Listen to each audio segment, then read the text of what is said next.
Oh my god. Oh my god. 40 Celsius, 44, 52, 56, 60, 64, 68, 70.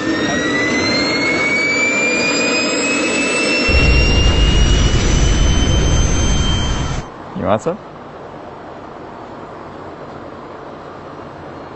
I did it! He did it!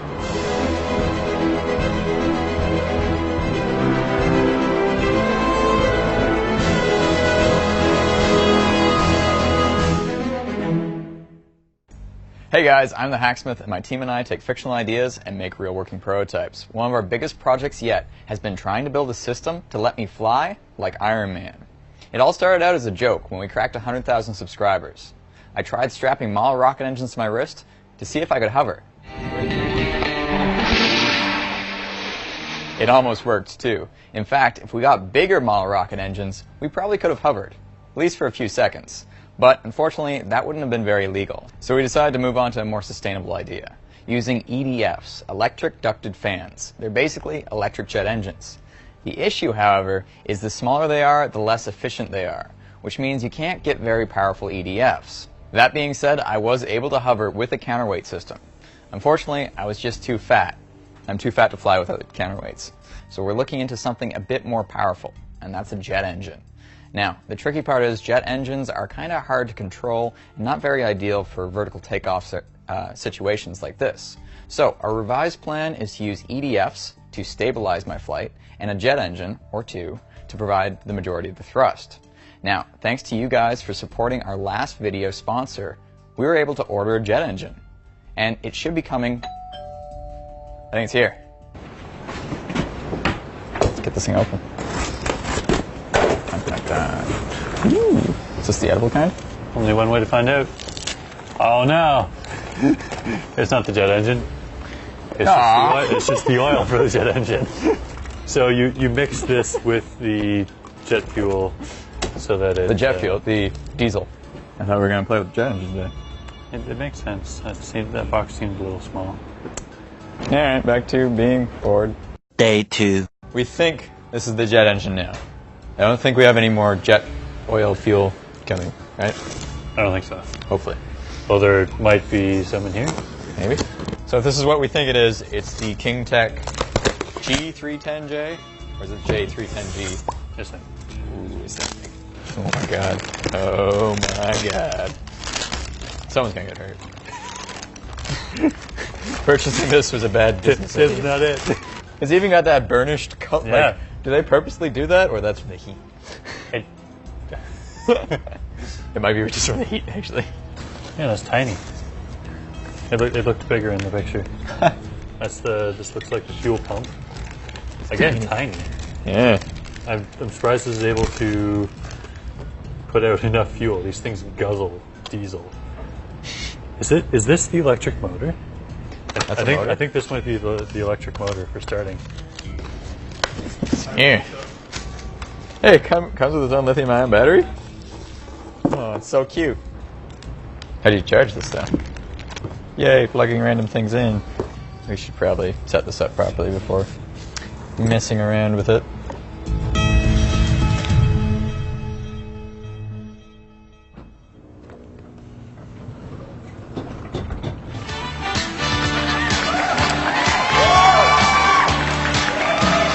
It's time to test the jet engine.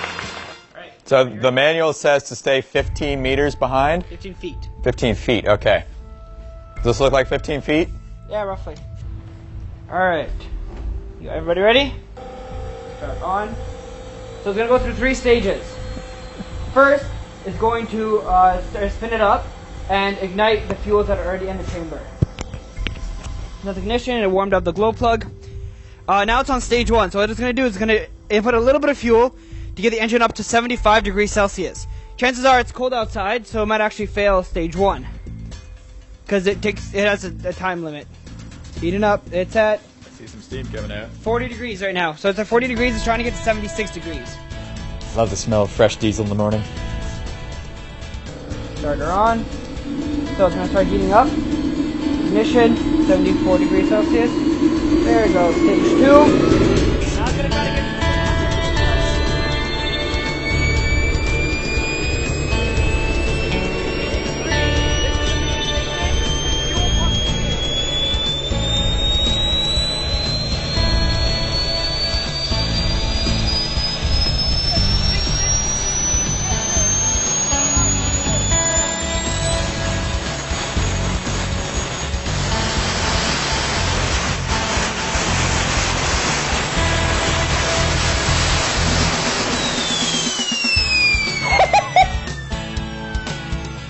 I just drank a liter of gas in this test.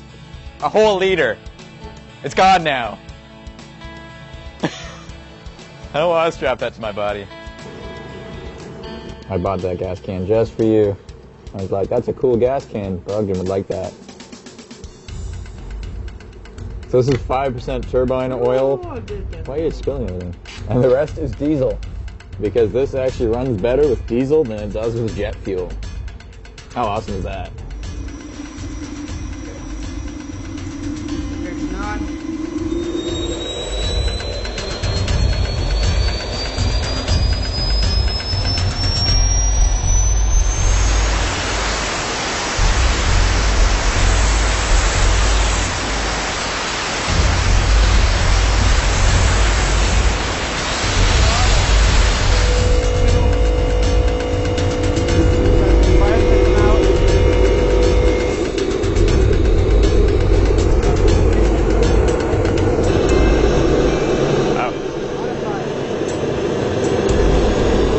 That much fire? A lot of fire. I don't think it's supposed to be that much fire.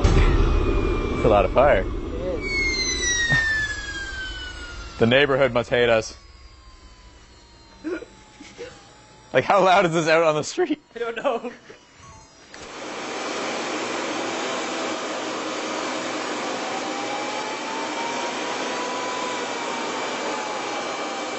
Alright, so the purpose of that test was to actually measure the thrust output from the jet engine to make sure we were hitting the specification from King Tech. And to do that, we were using the thrust test jig that Brogdon designed, which records all the data from both the jet engine and the sensor to tell us how much thrust is actually being produced. And as you can see, the graph looks a lot nicer than our EDF test. The thrust and throttle pretty much stay next to each other, and as you can see, we actually hit a total thrust of 32 kilograms, which is pretty good because the specified thrust on King Tech is 31 kilograms, so it's actually over spec, which is awesome. So now that we know that the jet engine produces enough thrust, let's do a few safety tests. One of the issues with the jet engine is the heat of the exhaust is really high, and you can literally burn yourself quite badly. Not to mention, you're supposed to stand 15 feet away from these things, and I'm planning on strapping them to my body. Let's see exactly how dangerous these are. This will give us about 2 minutes of run time. Probably less, because the startup sequence takes like 30 seconds.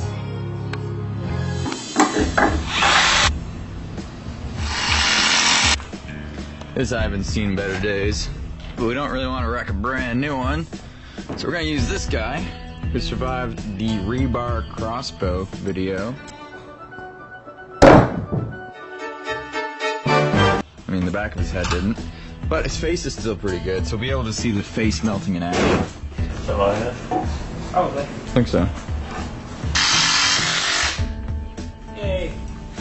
You got the other Ivan head? Yep. This Ivan head will live to see another day. Not for long. Not for long. Can we screw down those pieces of bone? I don't know.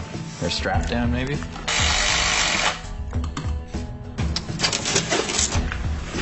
Man, the back of his head's caved in a little bit. And it smells really bad.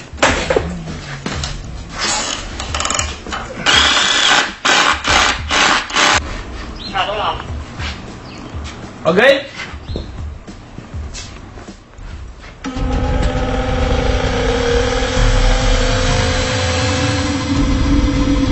Celsius, 44, 52, 56, 60, 64, 68, 70, 104, 100, oh wait. H2, spin up.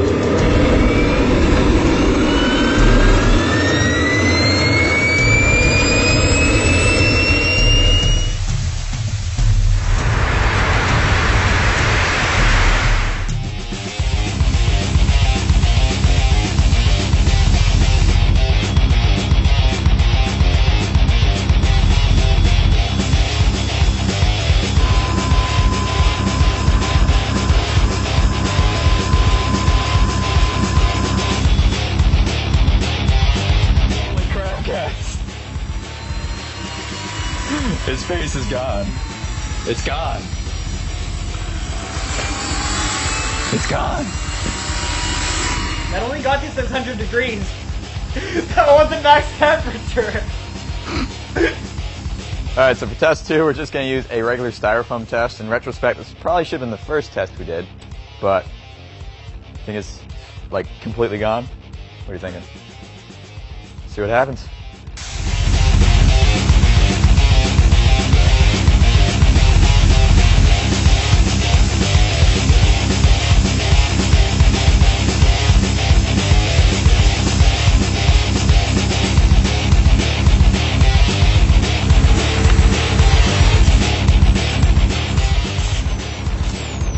Wow. And for our final test, roasting a hot dog. Do not try this at home. Ready? Yep.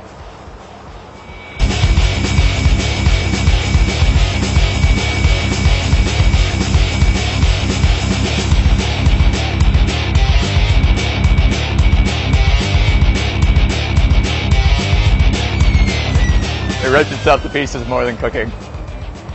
Fine. Oh, look at this though! It's a nicely cooked sausage. You want some? I did it!